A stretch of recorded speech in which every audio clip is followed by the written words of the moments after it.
Muy buenas tardes. Vamos a ver rápidamente lo que se ha visto en esta clase, que son los medios de transmisión como introducción a la materia de fibra óptica, ¿no? Hemos dicho que habían dos tipos de medios, los guiados y los no guiados. Entre los guiados estaría el par de cobre, el cable UTP, el SDP, coaxial y fibra óptica. Lo que nos interesa de esta conexión es justamente analizar lo que sería el medio de transmisión, ¿no? El medio de transmisión que estaría conectando el transmisor con el receptor, ¿no? Vamos a chequear acerca de los medios de transmisión guiados, empezando por lo que sería el par de cobre. El par de cobre, como su nombre lo indica, va a utilizar lo que es un par de filamentos de cobre, que se lo utiliza esencialmente por lo que es más económico y que es buen conductor de electricidad, ¿no? Esencialmente tenemos en cuenta que el cobre no es el mejor conductor, pero en relación costo-beneficio es una buena opción, ¿no? Mejores conductores serían obviamente el oro, la plata, el platino, pero costos prohibitivos para poder realizar, digamos, a nivel telecomunicaciones de kilómetros de conexión, ¿no? Un efecto que tienen los conductores es justamente que generan campo magnético. Este campo magnético va a tener efectos adversos, como lo que es, por ejemplo, corrientes inducidas en otros conductores, que van a generar lo que sería el efecto de diafonía. Esta diafonía puede llegar a ser cero, que es un tipo de ruido en realidad, si nosotros podríamos lograr colocar, ¿no?, de manera perpendicular estos dos conectores o los conductores para que esta corriente inducida se haga cero. ¿Por qué? Porque cuando es perpendicular al campo magnético, la corriente inducida es lo más pequeña posible. Ahora bien, si llegáramos a que sean 90 grados el ángulo entre estos dos conductores, el campo magnético sería paralelo a lo que sería el conductor y por lo tanto la corriente inducida sería cero, ¿no? Como esto no puede ser perfecto en todo el trayecto, bueno, se va a decir que mientras más perfecto sea el cable, se va a tener una tendencia a cero, ¿no? Entonces, el par trenzado va a ser justamente una solución que podríamos tener a estos efectos adversos, ¿no?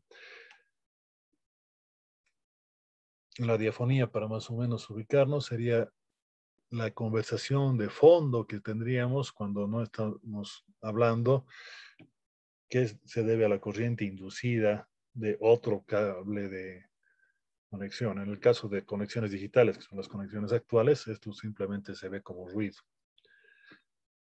El cable UTP y el STP vienen del inglés un shielded twisted pair y shielded twisted pair, ¿no?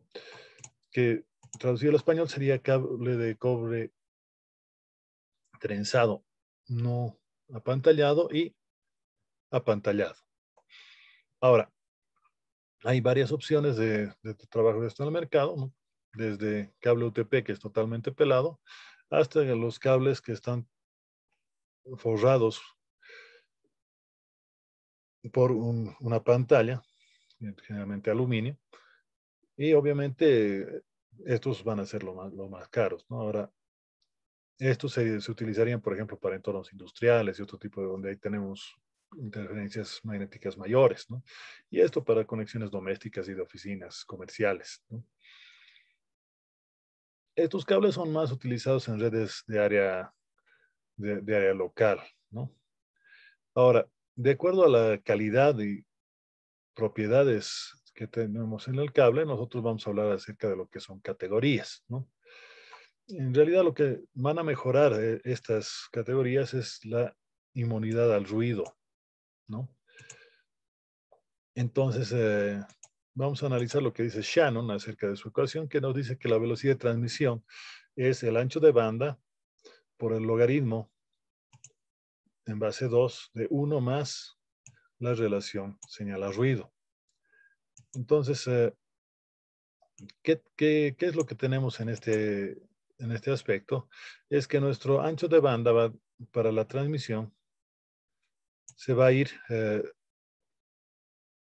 trabajando de acuerdo a lo que es la categoría, pero por otro lado también lo que sería la inmunidad al ruido. Para entender un poco más esta ecuación, por ejemplo, si sacamos el límite cuando n tiende a cero del logaritmo, el logaritmo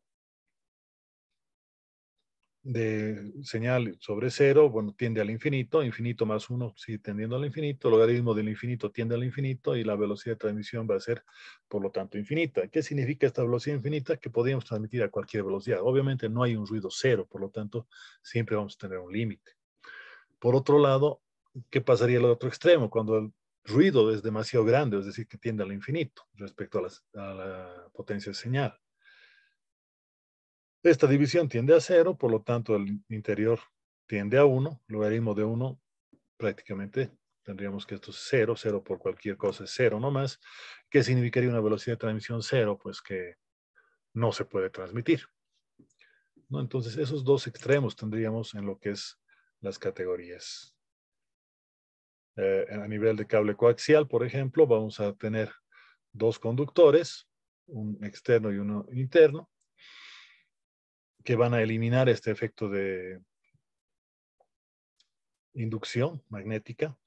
Y nosotros vamos a tener que el efecto del campo magnético se cancela, por lo tanto, dentro del conductor. Por otro lado, esto suele estar conectado a tierra, entonces prácticamente cualquier ruido externo también se va a tierra, ¿no?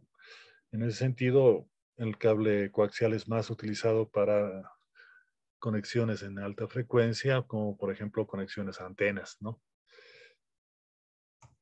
Finalmente, el cable de fibra óptica, que lo vamos a ver con detalle en otra ocasión, es justamente un cable que vamos a utilizar la transmisión, en este caso, a través de lo que es luz. Entre otros, tenemos la fibra monomodo y multimodo, con índice escalonado, unimodo con índice gradual, que nos va a permitir extender las distancias que teníamos de unos cuantos metros, hasta 100 metros en los cables UTP.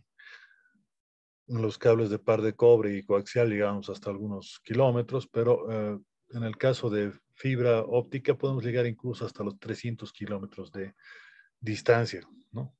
Y bueno, para soluciones más cortas tenemos que entre 3 y 6 kilómetros podría ser, como el caso de las monomodo, multimodo, pero, ¿no? Entonces, ese sería el resumen de nuestra clase de hoy y les agradezco por su